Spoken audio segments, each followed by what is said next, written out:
Hello mga kagala, yun, totoo na to. Nasa probinsya na ako ng Cagayan Valley at ngayon is nakulayan na yung matagal kong plinano.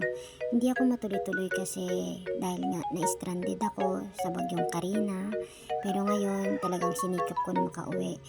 Galing pa nga ako nito ng school sa Bulso, nag-enroll din.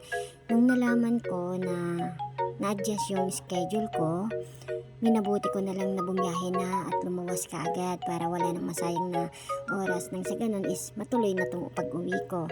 At ito nga, sobrang aga ko nakarating, mga around 4 a.m. Then wala pa rin sasakyan. Sabi ko, antayin ko na lang na magliwanag at lakalakarin ko na lang. Then ayun, sabi ko kay mama, sunduin ako para kahit yung gamit ko na lang yung mabibitbit kasi sobrang bigat din nung bag ko na 3 pares yung laman ng damit. Hindi kasi ako nagtatagal sa mabigat na binubuhat. So sabi ni daddy, yan daw ako isakay sa motor niya. Sabi ko sabay na lang kami. Sabay tayo, Gar. Bike ka, lakad ako, Gar. Nga, daddy? At yun na nga, sabi niya sasabay daw pero ako naglalakad. Pero sabi ni daddy, sakay na daw ako. Kasi kaya naman daw niya. Ako lang naman yung natatakot. Sabi ko, wag na po. Then, hindi ko inakala na ganito pala kalubak dito. Sabi ko, sana nagdala na lang si daddy ng bota. So, ganito kahirap dito sa amin. Grabe yung lubak. Grabe yung putik. Kapag lalakad ka, hindi mo alam kung yung tatapakan mo is malambot ba o matigas. Minsan kasi may mapanlin lang. Akala mo matigas, din pagkatapak mo, lubog ka talaga. So, dito nang nag-aaral pa ako, hanggang kanto yung lubak. Buti nga ngayon may part na semento kaya nakatutuwa na sana, ipagpatuloy pa nila sa ganun. Hindi na mahirapan yung mga estudyante kasi halos lahat ng mga nag-aaral dito yung mga kamag-anak ko pa.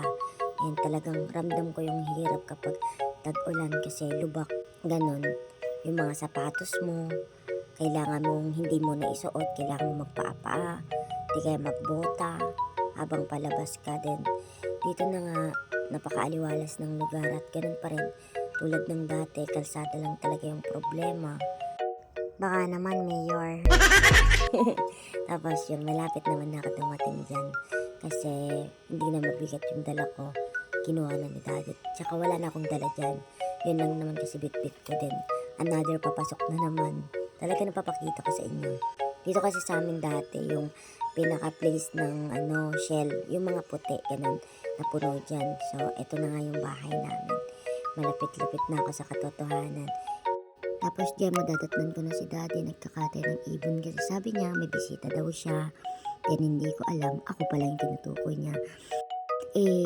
Paalam.